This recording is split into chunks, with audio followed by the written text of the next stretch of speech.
মৰমৰ ছাত্ৰ ছাত্ৰীসকল, আমি আজি দুটা বিষয়ত আলোচনা কৰিবলৈ লৈছোঁ। প্ৰথমটো হ'ল ইবন বতুতাৰ ৰিহলা আৰু দ্বিতীয়টো হ'ল ফ্ৰান্সোৱা বাৰ্নিয়াৰৰ বিষয়ে। প্ৰথমতে ইবন বতুতাৰ ৰিহলা। ইবন বতুতাই আৰবী ভাষাত ৰচনা কৰিছিল তেওঁৰ ভ্ৰমণ গ্ৰন্থ ৰিহলা। তেওঁ মৰক্কোৰ তাঞ্জিয়াৰ লোক আছিল।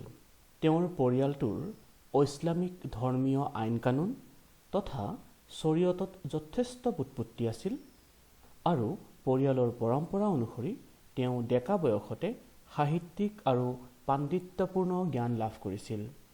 এই যে ইছলামিক বুলি কোৱা হ'ল, আচলতে ইছলামিক ধৰ্মীয় আইন কানুন মানে ইছলাম ধৰ্মীয় আইন কানুনৰ কথাই কোৱা হৈছে।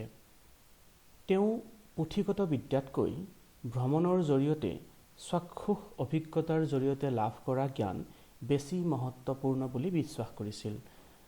চাক্ষুষ মানে আচলতে প্ৰত্যক্ষভাৱে নিজ চকুৰে দেখা অভিজ্ঞতাৰ কথা কোৱা হৈছে। ভ্ৰমণৰ সময়ছোৱাত তেওঁ বিভিন্ন ধৰণৰ মানুহৰ সংস্পৰ্শলৈ আহিবলৈ যত্ন কৰিছিল। বিভিন্ন ধৰণৰ মানুহ বুলি কওঁতে আচলতে আমি বিভিন্ন ব্যৱসায়ৰ লগত জড়িত, বিভিন্ন বৃত্তিৰ লগত জড়িত, বিভিন্ন শ্ৰেণীৰ লোক, বিভিন্ন জাতিৰ লোক হ'ব পাৰে, যাতে তেওঁ সকলো মানুহৰ দৃষ্টিভংগী বুজিব পাৰে, সেইকাৰণে তেওঁ সেই কামটো কৰিছিল। 1332-33 চনমানত তেওঁ ভাৰতবৰ্ষলৈ যাত্ৰা আৰম্ভ কৰে। ইয়াৰ আগতে তেওঁ মক্কা, চিৰিয়া, পাৰস্য, ইৰাক, য়েমেন, ওমান আদি বিভিন্ন ঠাই ভ্ৰমণ কৰিছিল।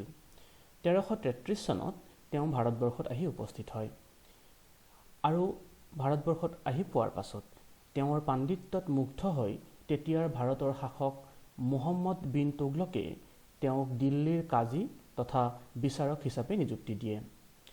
1342 চনত তেওঁক চীনলৈ ভাৰতৰ দূত হিচাপে প্ৰেৰণ কৰা হয়। চীনত তেওঁ বিস্তাৰিতভাৱে অধ্যয়ন কৰি 1347 চনত তাৰ পৰা নিজ গৃহভূমিলৈ প্ৰত্যাৱৰ্তন কৰে।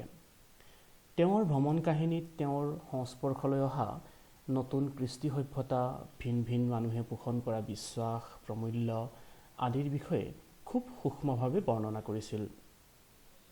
এতিয়া আমি আহোঁ ফ্ৰান্সোৱা বাৰ্নিয়াৰৰ বিষয়ে। ফ্ৰান্সোৱা বাৰ্নিয়াৰ ফ্ৰান্সৰ লোক আছিল। বৃত্তিত তেওঁ এজন চিকিৎসক আছিল। অৱশ্যে ইয়াৰ লগতে তেওঁ এগৰাকী ৰাজনৈতিক দাৰ্শনিক আৰু ইতিহাসবিদো আছিল। 1656 চনৰ পৰা 1668 চনলৈ তেওঁ ভাৰতবৰ্ষত আছিল।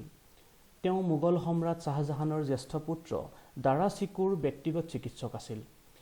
পিছলৈ অৱশ্যে তেওঁক মোগল ৰাজসভাত এজন বুদ্ধিজীৱী আৰু বৈজ্ঞানিক হিচাপে নিযুক্তি দিয়া হৈছিল। তেওঁৰ লগত আন এজন বুদ্ধিজীৱী আছিল দানিছমান খান। তেওঁ আৰ্মেনিয়ান লোক আছিল।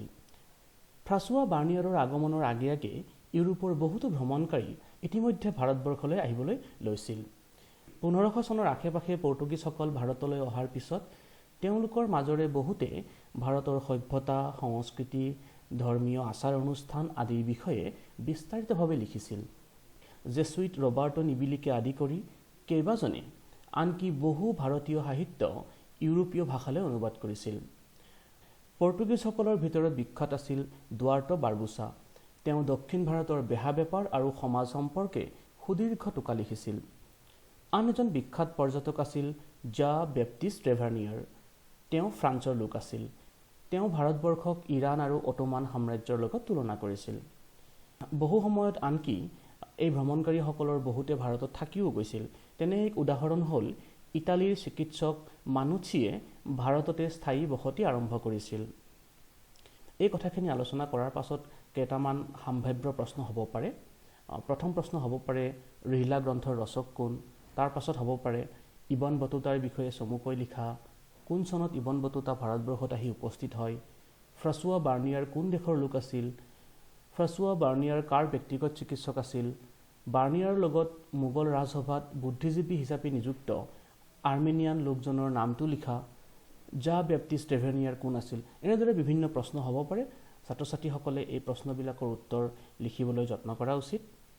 ইয়াৰ পৰৱৰ্তী ভিডিঅ'ত আমি আলোচনা কৰিম আলবেৰুনিয়ে ভাৰত সম্পৰ্কে আগবঢ়োৱা দৃষ্টিভংগীৰ কথা। ধন্যবাদ।